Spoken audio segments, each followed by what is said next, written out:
आज मैं आपके लिए लेकर के आई हूँ मोमोज बनाने का बिल्कुल आसान सा तरीका। झटपट से आप ढेरों मोमोज बना पाएंगे और ऐसा तरीका आपको किसी ने नहीं बताया होगा। बहुत ही आसान है, बिल्कुल बाजार जैसे मोमोज बन करके तैयार होंगे। आपको बहुत अच्छी लगेगी आज की ये रेसिपी। तो चलिए देरी किस बात की, शुरू करते हैं आज का ये वीडियो। मोमोज बनाने के लिए हमें सबसे पहले चाहिए होगा पत्ता गोभी। तो यहाँ पर मैंने पत्ता गोभी को कद्दूकस करके लिया है। आप इसको चॉपर की हेल्प से चॉप भी कर सकते हैं या मिक्सी में पीस करके भी ले सकते हैं। तो मैंने पूरा आधा पत्ता गोभी लिया था जिसको बहुत अच्छे से कद्दूकस कर लिया है। अब हम इसमें डालेंगे एक बड़े साइज की गाजर। तो गाजर को भी हमने कद्दूकस कर लिया है। इसके बड़े बड़े से लच्छे बन करके रेडी हुए हैं। तो इससे जो मोमोज का टेस्ट है काफ़ी अच्छा आता है। तो गाजर को आप चॉप करके ना डालें, कद्दूकस करके ही डालें। साथ में हमने यहाँ पर लिया है एक बड़े साइज का प्याज। प्याज को हमने बारीक बारीक काट लिया है। तो मोमोज में मैं फ़िलहाल 3 ही सब्जियों का इस्तेमाल कर रही हूँ। आप यहाँ पर शिमला मिर्च भी डाल सकते हैं या मशरूम वगैरह जो भी आप पसंद करते हो इसमें ऐड कर सकते हैं। फ़िलहाल मैं 3 चीज़ें ही मोमोज में डालूँगी। अब हम क्या करेंगे, इसमें हम डालेंगे स्वादानुसार नमक। तो लगभग आधा चम्मच नमक हम इसमें डाल देंगे और नमक को हम अच्छे से सब्जियों में मिक्स कर लेते हैं। मिक्स करने के बाद अब इन सब्जियों को हम 10 मिनट रेस्ट के लिए रख देंगे। नमक से क्या होगा, ये सब्जियां हैं जितना पानी छोड़ना होगा छोड़ देंगी। तो हमें इससे पानी को निकालना है। तो चलिए अब हम इसको 10 मिनट रेस्ट के लिए रख देते हैं जब तक हम इसका आटा तैयार कर लेते हैं। तो यहाँ पर मैंने लिया है 2 कप मैदा और इसमें हम डालेंगे स्वादानुसार से थोड़ा सा कम नमक। अब 2 कप मैदा के हिसाब से हम इसमें 2 छोटी चम्मच रिफाइंड ऑयल डालेंगे। आप दूसरा कोई ऑयल भी यूज कर सकते हैं। अब हम तेल को पहले तो मैदा के साथ अच्छे से मिक्सअप कर लेते हैं। तो आप यहाँ पर अभी पानी बिल्कुल ना डालें, पहले इसको अच्छे से मिक्स कर लें। अब हम इसमें थोड़ा थोड़ा पानी डाल करके इसका सॉफ्ट डो बना करके तैयार करेंगे। तो आपको याद रखना है कि सॉफ्ट डो ही बनाना है, ज़्यादा सख्त डो आपको तैयार नहीं करना है।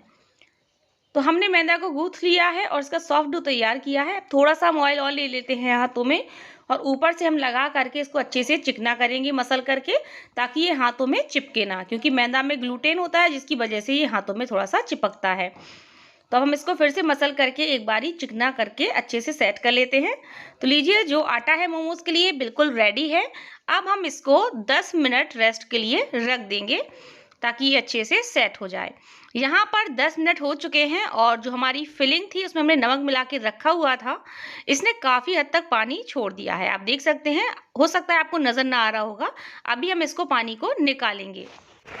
पानी निकालने के लिए हम इस तरह से एक साफ कपड़े का इस्तेमाल करेंगे और इसके ऊपर जितनी भी फिलिंग हमने बनाई थी इसको हम डालेंगे और इसकी पोटली बना करके हम सारा इसका जो रस है, पानी है, निकाल लेंगे।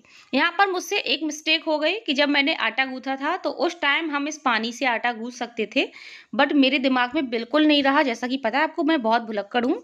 तो मैंने पहले ही डो बना लिया और बाद में इसको जब निचोड़ा तो मुझे याद आया कि इस रस से मैं आटा गूँथ सकती थी, क्योंकि ये बहुत ही हेल्दी पानी है, सब्जियों का पानी है, तो आप इससे आटा गूँथ सकते हैं। तो लीजिए कितना सारा इससे पानी निकल के तैयार हुआ है। तो ये पानी नहीं रहना चाहिए, इसकी जो फिलिंग है वो ड्राई होनी चाहिए। तो अब हम इस फिलिंग को अलग वापस से एक बोल में ट्रांसफर कर लेते हैं।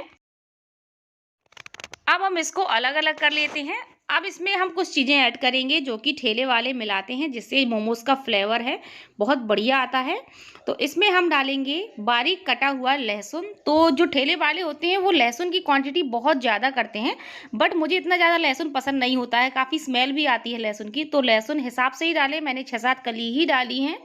और हम अदरक भी डालेंगे इसमें बारीक कटा हुआ, हरा धनिया डालेंगे, हरी मिर्च डालेंगे और इन सभी सब्जियों को पहले तो हम मिक्स कर लेते हैं फिलिंग के साथ।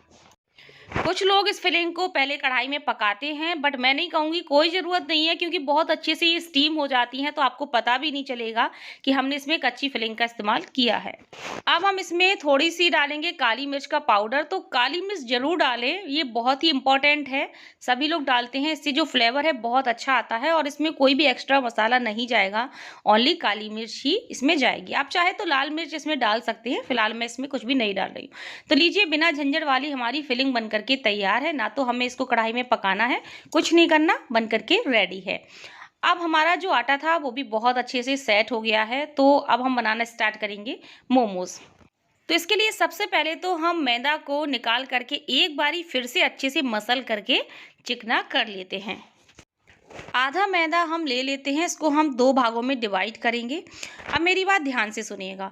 मोमोज़ बनाने के लिए सभी लोग करते क्या हैं, इस तरह से पहले तो छोटी-छोटी सी लोइयाँ काटते हैं, सभी करते हैं।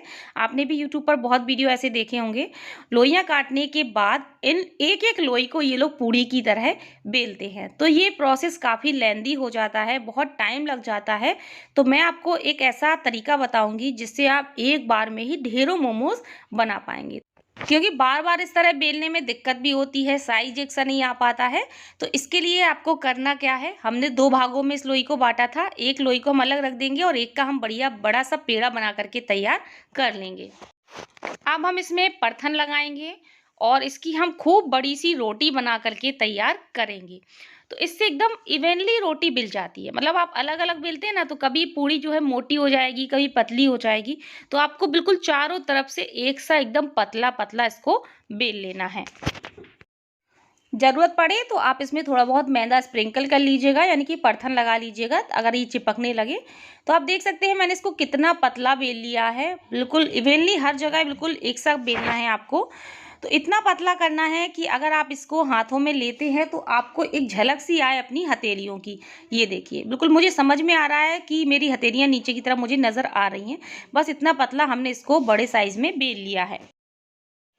अब हम इस तरह से गिलास लेंगे या एक कटोरी ले लेंगे और इससे जैसे हम गोलगप्पे यानी कि बताशे कट करते हैं ना, उसी तरह से हम छोटी-छोटी सी पूड़ियाँ काट लेंगे। ठीक है? तो साइज़ आप अपने हिसाब से बड़ा या छोटा रख सकते हैं।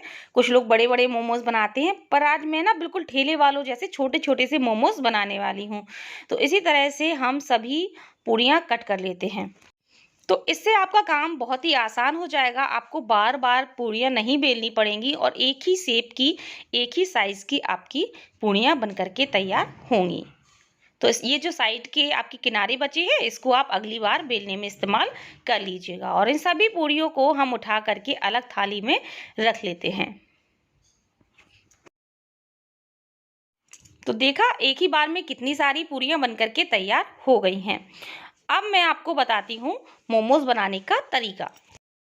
बड़ा ही आसान होता है। एक पूड़ी को हम रखेंगे, बीचों बीच हम फिलिंग रखेंगे। छोटे मोमोज़ हैं तो मैं थोड़ी सी ही फिलिंग रख रही हूँ, आप बड़े बना रहे हैं तो ज़्यादा रख लीजिएगा। अब ध्यान से देखिएगा, आपको इस पूड़ी को एक हिस्से से इस तरह से आपस में जोड़ना है और इसकी किनारी से ये देखिए सिलवटें बनाते हुए पहले ही हिस्से में जोड़ते जाना है। बहुत ही आसान है, बस फोल्ड करते जाइए और उसी जगह पर आप इसको जॉइंट करते जाइए। जब ये पूरी पूड़ी खत्म हो जाएगी तो बस हाथों से इसको बंद कर दीजिएगा। लीजिए, बन के तैयार है हमारे मोमोज़। बड़ा ही आसान है, हल्की-हल्की सी इसमें डिज़ाइन आ गई है। तो ये तो हमारी नॉर्मल मोमोज़ की डिज़ाइन है जो कि ठेले वाले आपको हर जगह देखने को मिलती होगी। जैसे कि हम मोदक बनाते हैं उसी तरह से। फिर से देख लीजिएगा एक बार ध्यान से। आप इसे हाथों में रख के भी बना सकते हैं हथेलियों में। दोनों हिस्से को इस तरह पकड़ करके आपस में जॉइंट करना है और बस इसको फोल्ड करते हुए उसी हिस्से से जोड़ते जाना है और आपस में इसको घुमाते जाना है। ये देखिए, बड़ा ही आसान है और जो आखिरी पार्ट बचेगा इसको आप इस तरह से जॉइंट कर दीजिए और थोड़ा सा घुमा दीजिए, दबा दीजिए। तो इस तरह से हम मोमोज़ बना करके तैयार करेंगे। एक डिज़ाइन मैं आपको और बता देती हूँ। जैसे हमने अभी मोमोज़ बनाए थे उतने ही आपको आधे हिस्से में इस तरह से जॉइंट करना है और बकाया के हिस्से में आपको दोनों किनारी को आपस में जोड़ देना है। तो एक डिज़ाइन आपकी ये भी बन करके तैयार है। ये देखने में काफ़ी अच्छी लगती है, ईजी भी है। यानी कि आधे हिस्से को आपको फोल्ड करना है इस तरह से और पूरे हिस्से को जोड़ देना है। अब जिनको मोमोज़ बनाते ना बने वो क्या करें, फिलिंग को रखें और चारों कोनों को पकड़ करके आपस में जोड़ दें। कोई फोल्डिंग वोल्डिंग मत करना, सीधे उठाना और जोड़ देना। जैसे हम पराठा वगैरह बनाते हैं ना फिलिंग वाले, बस। तो ये भी डिज़ाइन आपकी बन करके तैयार है। ये भी मोमोज़ जैसी लग रही है, हल्की हल्की सी इसमें भी डिज़ाइन आ गई है। ये देखिए, तो बस सबसे बढ़िया है, ऐसे भी आप कर सकते हैं। तो इसी तरह से मैंने सारे मोमोज़ बना करके तैयार कर लिए हैं। देखिए कितने प्यारे मोमोज़ लग रहे हैं, छोटे-छोटे से, जैसे ठेले वाले बनाते हैं। और फिलिंग भी हमारी पूरी ख़त्म हो चुकी है और ये मैंने दूसरी डिज़ाइन के मोमोज़ बना करके तैयार किए हैं। तो यहाँ पर अब हम लेंगे इस तरह से आटा छानने वाली छन्नी, सभी के घर पर बहुत आसानी से मिल जाती है। इसको हम उल्टा करके रखेंगे इसके ऊपर हम एक साफ पतला सा कपड़ा गीला करके डालेंगे। बहुत बढ़िया ट्रिक है, आप ध्यान से देखिएगा। और हम सभी मोमोज को इसके ऊपर रख देंगे। बीच में हल्की सी स्पेस छोड़नी है, बिल्कुल जरा सी, बहुत ज़्यादा नहीं कहूँगी, ताकि ये दोनों आपस में बस ज्वाइंट ना रहें, इतना आपको ध्यान देना है। सभी मोमोज को हम रख देते हैं। इस तरीके से आपके एक भी मोमोज चिपकेंगे नहीं और बहुत जल्दी स्टीम हो जाते हैं। तो लीजिए, हमने जितने मोमोज आसानी से बन गए उतने इसमें रख दिए हैं। अब यहाँ पर मैंने एक कढ़ाई में पानी गर्म होने के लिए रख दिया था, यानी कि प्री स्टीम होने के लिए, और बस इसमें हम आटा छानने वाली छन्नी को रख देंगे। ढक्कन को या लिड को कवर कर देंगे और बस 10 मिनट तक हम इसको पकने देंगे लो टू मीडियम फ्लेम पर। बड़े मोमोज हो तो 10 मिनट, ये छोटे हैं तो इससे कम ही समय लगेगा, मुझे 6 से 7 मिनट ही लगेंगे। कुछ मोमोज बच गए थे तो मैंने देखिए उसके लिए क्या किया, एक भगोने के अंदर पानी डाला, उसमें एक स्टैंड रखा और एक प्लेट के ऊपर पत्ता गोभी के जो ऊपर की पत्ते थे ना उसको बिछा दिया और उसके ऊपर मोमोज रख दिए। ये भी बहुत बढ़िया ट्रिक है, इसमें भी आपके मोमोज जल्दी बॉयल होंगे और चिपकेंगे नहीं। दोनों ही ट्रिक से मैं एक साथ मोमोज को स्टीम कर रही हूँ। 7 से 8 मिनट बाद, यानी कि आप 10 मिनट के लिए रखिएगा अगर साइज़ बड़ा करें, तो हम ढक्कन को अलग करेंगे। तो पके या नहीं ये चेक करने के लिए आप देख सकते हैं इसमें ट्रांसपेरेंसी आ गई है, हल्की हल्की सी आपको सब्जियां नज़र आ रही होंगी, तो ये बहुत अच्छे से पक चुके हैं। और साइड वाले मोमोज भी हमारे काफ़ी अच्छे से पक गए हैं, तो दोनों को ही हम निकाल लेते हैं। तो अब हम इनको कपड़े से अलग कर लेंगे। तो देखिए, बिल्कुल भी मोमोज हमारे चिपके हुए नहीं हैं। ये देखिए, एक भी मोमोज नहीं आपको चिपका मिलेगा और बहुत जल्दी मोमोज हमारे बनके तैयार भी हो गए हैं। तो देख सकते हैं कितने प्यारे लग रहे हैं, ये देखने में कितनी बढ़िया इनमें शाइन आई है, बहुत अच्छे से ये पक चुके हैं। इसी तरह से हम दूसरी प्लेट के मोमोज भी निकाल के अलग कर लेते हैं। तो इसमें भी देखिए बिल्कुल भी मोमोज नहीं चिपके हैं। तो यहाँ पर मैं मोमोज की चटनी के साथ मोमोज को सर्व कर रही हूँ। और एक ज़रूरी बात, मैंने चटनी की रेसिपी ऑलरेडी शेयर की है, मैं इस रेसिपी का लिंक कमेंट बॉक्स में पिन कर दूंगी और डिस्क्रिप्शन बॉक्स में भी डाल दूंगी। अगर फिर भी आप कहें तो मैं दोबारा भी ये रेसिपी शेयर कर दूंगी। तो मैंने चटनी का वीडियो इसमें नहीं डाला है क्योंकि बहुत बड़ा हो रहा था। तो लीजिए, हमारे जो स्टीम्ड मोमोज हैं बन करके बिल्कुल रेडी हो चुके हैं। तो अब मैं आपको इसको एक मोमोज को तोड़ करके दिखाती हूँ। ये देखिए कितने बढ़िया अंदर से कुक हो चुके हैं, बिल्कुल भी कच्चे नहीं हैं, बहुत ही अच्छे मोमोज बने हैं। अब कुछ लोगों को फ्राइड मोमोज पसंद है, तो वो कैसे बनते हैं चलिए इसी में देख लेते हैं। फ्राइड मोमोज के लिए आपको अलग से कुछ नहीं करना, बस एक पैन या कढ़ाई में आप तेल गर्म होने के लिए रख दीजिएगा। जब तेल गर्म हो जाए तो सभी मोमोज को तेल में आपको डीप फ्राई कर लेना है। तो इनको उलटते पलटते हुए जैसे हम लोग समोसे तलते हैं उसी तरह से तल लीजिएगा, तो तैयार हो जाएंगे हमारे फ्राइड मोमोज। तो लीजिए, मोमोज हमारे बहुत अच्छे से फ्राई हो चुके हैं, इनको हम निकाल लेते हैं। तो देखा आपने मोमोज बनाना कितना आसान है, मैंने आपको दोनों ही बहुत सिंपल से तरीके बता दिए, फिलिंग बनाने के भी और मोमोज बनाने के भी। तो झटपट से मोमोज बनाएं और इन मोमोज का एंजॉय करें। बाजार से बढ़िया मोमोज आपके घर पर बन करके तैयार होंगे, तो आप भी इन्हें ज़रूर बनाएं। वीडियो कैसा लगा मुझे कमेंट बॉक्स में ज़रूर बताइएगा। फिर मिलते हैं अपने अगले वीडियो में, तब तक के लिए बाय बाय, टेक केयर।